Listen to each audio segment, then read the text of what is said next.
It's a big chunk of the population, maybe like you could say a fourth of the population of planet Earth. It's difficult because it's difficult when it comes to census. Let's see. So I can't give you an actual number, but what I can give you is a percentage. And it's 25% Okay, of yeah, the she total went for the population of Earth. yeah, she went for the percentage. It's fine. It's standard. It's even more people when you consider the fact that, again, Australia and the Americas are not involved in this. So it's only 3 of the populated continents that actually get the Black Death, and 25% of people die. And now there is a kind of ebb and flow to how many people die. You have more people die in more crowded areas. Of So course. in places like, for example, Florence in what is now Italy, up to maybe 60 to 70% of the population died, which is massive. It's absolutely bonkers.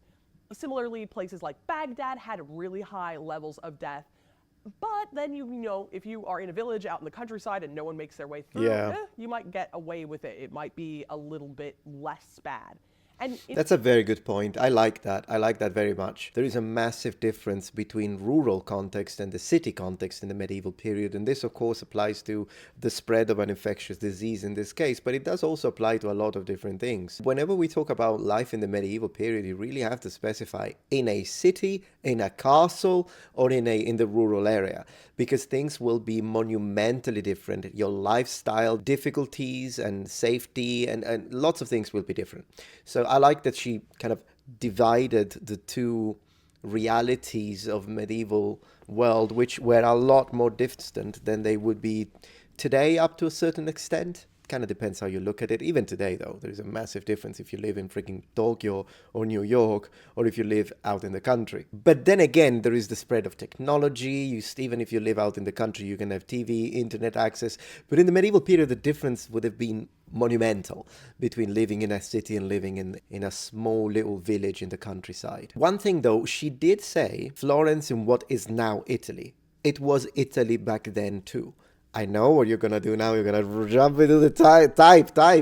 I'll do it for you. There we go. You're gonna Google it and you're gonna get that Italy became a sovereign state on March 17th, 1861. And so you'll say Metatron, Italy became a sovereign state. They're gonna copy paste this. They're gonna put it in there, pretending that they wrote it, and they're gonna say Metatron. You don't even know. You don't even know that Italy wasn't a country.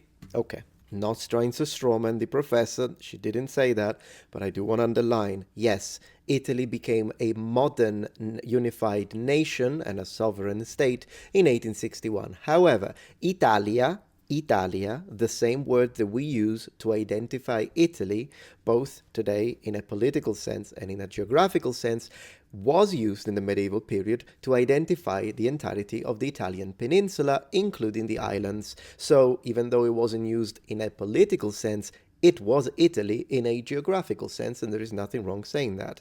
In fact, this usage goes all the way into Latin, because the word was exactly the same. Italia, you might want to double check the phonemic vowel length, but generally speaking, it's the same in Latin, and the Latins used it. It's found multiple times in Latin literature, written by the ancient Romans, and we find it in the province and redistributions of Roman territories, and yeah, they say Italia.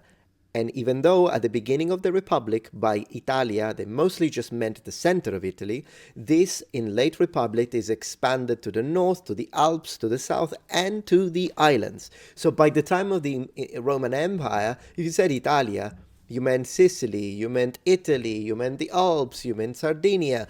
It was all Italia already. Back then was Italy too. Just to be a little pedantic about it. in fact, we know that there are places in Europe, for example, like the Kingdom of Bohemia, where we Yeah. think they kind of got the Black Death, but it doesn't kill anyone in anywhere near the numbers as it does in the rest of Europe.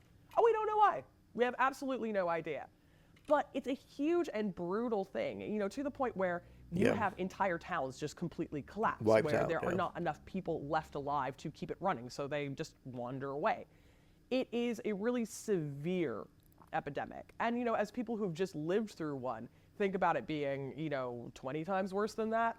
It's pretty. I would say more than that. Maybe 100 times, maybe hundreds of times worse than in 2020 COVID. The difference would have, no, it's more than 20 times. The difference would have been staggering. I do feel very much, so I'm not playing this down, I do feel very much if you have lost anyone due to the COVID-19 situation, then my heart goes to you. It's a horrible thing, and it absolutely, I'm sure it effed up your world, and I'm so sorry for that.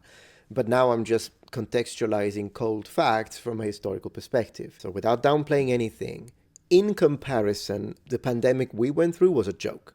In comparison to the Black Death. The Black Death would have been tremendous. Like, you would have seen people dropping dead everywhere, and the percentage of mortality, the mortality rate was, I'm sure she's going to deep dive into it, but it's insane.